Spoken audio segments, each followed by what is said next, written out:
பொதுவாக குறிப்பிட்ட ஒரு சில காலமாக, அதாவது ஒரு சில வருஷங்களாகவே கர்த்தர் வசனத்தினுடைய இன்னொரு பரிமாணம், இன்னொரு பகுதி, ஆவிக்குரிய பகுதியை வாசிக்க ஒரு கிருபை தந்திருக்கிறார். அது ஆவியானவருடைய மிகப்பெரிய தயவு. என்ன அப்படின்னா, பொதுவாக நீங்கள் ஒரு வசனத்தை வாசிக்கும் போது அந்த வசனத்துக்கு 3 விதமான விளக்கங்கள் இருக்கும். ஒன்று, நீங்கள் படிக்கிறதுக்கு முன்னாடியே உங்களுக்கு சொல்லி கொடுத்துருப்பாங்க உட்காந்து, அது உங்களுக்கு தெரியும். யாராவது பிரசங்கத்தில் அதை பற்றி பேசியிருப்பாங்க.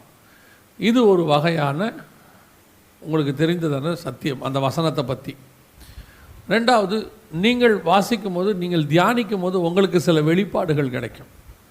இது அந்த வசனத்தினுடைய 2வது டைமென்ஷன். அதாவது, ஆனால் உண்மையிலே இன்னொன்று இருக்குது. அது என்னென்னா, இதை எழுதின ஆவியானவர் ஏன் எழுதுனேன்னு சொல்லி கொடுப்பாரு. அவர் சொல்லி கொடுக்கறது தான், மற்றதெல்லாம் தப்புன்னு கிடையாது. அது அவங்கவுங்களுக்கு வெளிச்சத்துக்கு கிடைக்கிறது.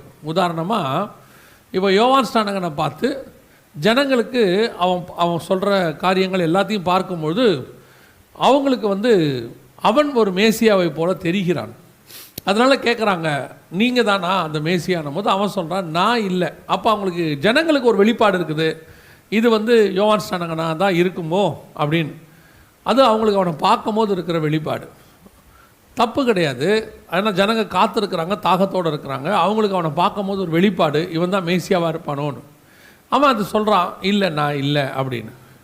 ஆனால் உண்மையான மேசியா யாருன்னா, ஒருத்தர் வராரு பின்னாடி.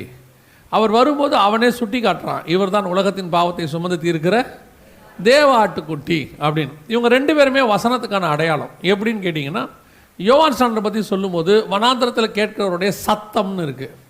இயேசுவை பற்றி சொல்லும்போது அவர் வார்த்தைன்னு இருக்குது. இப்போ இந்த 2 வார்த்தையும், ஒரு சத்தத்தையும் பார்க்குறாங்க, வார்த்தையும் பார்க்குறாங்க. இந்த சத்தம் ஒருவேளை கர்த்தராக இருக்குமோ அப்படின்னு அவங்களுக்கு ஒரு சந்தேகம். ஆனால் அது அல்ல. இயேசு வார்த்தையாக நிற்கிறார். ஆனால் இவரை பார்த்தா அவங்களுக்கு தெரியல. அப்புறம் இவரே விளக்கி சொல்கிறாரு, யோவான் ஸ்நானகனும் சொல்கிறாரு, நீங்கள் எதிர்பார்த்த அந்த மேசியா இவர் தான்.